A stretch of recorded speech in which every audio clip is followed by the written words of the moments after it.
ఆత్మీయ బంధుమిత్రులకు నమస్సుమాంజలులు. మనమందరం కలిసి శ్రీ శివానంద లహరి గురించి తెలుసుకుంటున్నాం. ఈరోజు శ్రీ శివానంద లహరిలో 46వ శ్లోకం. శుక్లాంబరధరం విష్ణుం శశివర్ణం చతుర్భుజం ప్రసన్నవదనం ధ్యాయేత్ సర్వవిఘ్నోపశాంతయే. శ్రీ శివానంద లహరి 46వ శ్లోకం.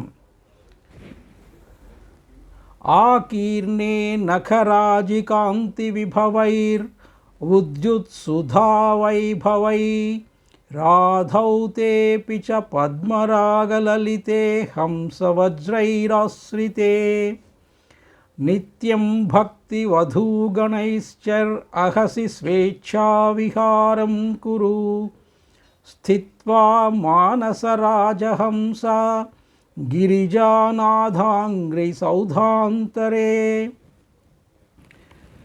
ఆకీర్ణే నఖరాజికాంతి విభవైరుద్యుత్సుధావైభవైర్ ఆధౌ తేపి చ పద్మరాగలలితే హంసవజ్రైరాశ్రితే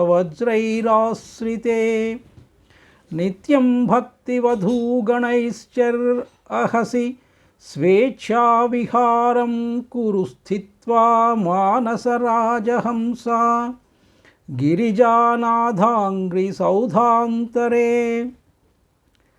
అనువాద పద్యము.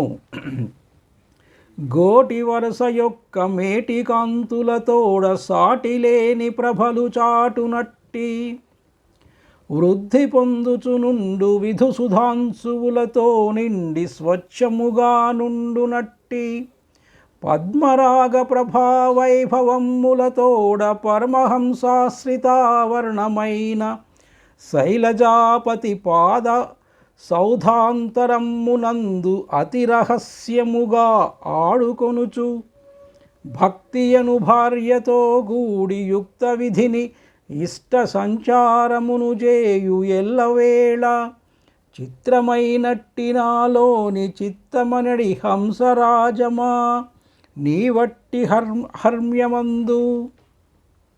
శ్లోకము యొక్క తాత్పర్యము. మనస్సనడి రాజహంసమా, గోళ్ల వరుసకు సంబంధించిన కాంతి వైభవముతో కూడుకొనినదియు ఉద్భవించుచున్న అమృతము వ్యాపించుటచే కడుగబడినదియు పద్మముల వంటి వన్నెతో ఇంపైనదియు పరమహంసల గుంపులచే సేవింపబడునదియు అగు పార్వతీపతి యొక్క పాదమనడి మేడయందు ఏకాంతమున భక్తి రూపములైన భార్యలతో కూడా నిరంతరము స్వేచ్ఛగా విహరింపుము. శ్లోకం యొక్క వివరణము.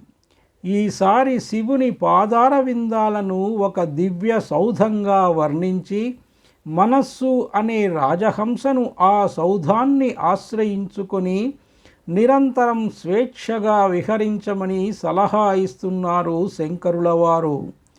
శివుని పాదాల గోళ్ల నుండి వచ్చే కాంతి నలుమూలలా ప్రసరించడం వలన పాదయుగళ భవనం ఎప్పుడూ కావలసినంత వెలుగుతోనూ వెలుతురుతోనూ విరాజిల్లుతూ ఉంటుందట. శివుని తలపై ఉన్న చంద్రుడు అమృతాన్ని స్రవిస్తూ నిత్యం ఆయన పాదాలను కడుగుతూ పరిశుభ్రతను చేకూరుస్తూ ఉంటాడుట. ఆ పాదాలు పద్మాల అందాలను మించిన అందంతో ఉంటాయిట. పరమహంసలు అంటే యుక్తాయుక్త వివేక జ్ఞానం సంపూర్ణంగా కలిగిన వారిని పరమహంసలు అంటారు. పరమహంసలు నిత్యం ఆ శివుని పాదాలను సేవిస్తూ ఉంటాయిట. రకరకాల భక్తి పద్ధతులు అనే ఆడుహంసలను కూడా తోడు చేసుకొని అటువంటి శివుని పాదయుగళమనే దివ్య సౌధాన్ని ఆశ్రయించుకొని ఎందుకు సుఖంగా ఉండకూడదు అని శంకరుల సలహా. ఆ పరమహంసలలో శంకర భగవత్పాదులు కూడా ఉంటారు గదా. అటువంటి వారి సాన్నిధ్యం ఎంతో అదృష్టం ఉంటే గాని లభించదని గ్రహించి వెంటనే మానసహంసను శివపాదపరం చెయ్యాలి. ఇంతటితో శివానందలహరిలో 46వ శ్లోకం సమాప్తం. సర్వే జనా సుఖినో భవంతు. స్వస్తి. ఓం శ్రీమాత్రే నమః.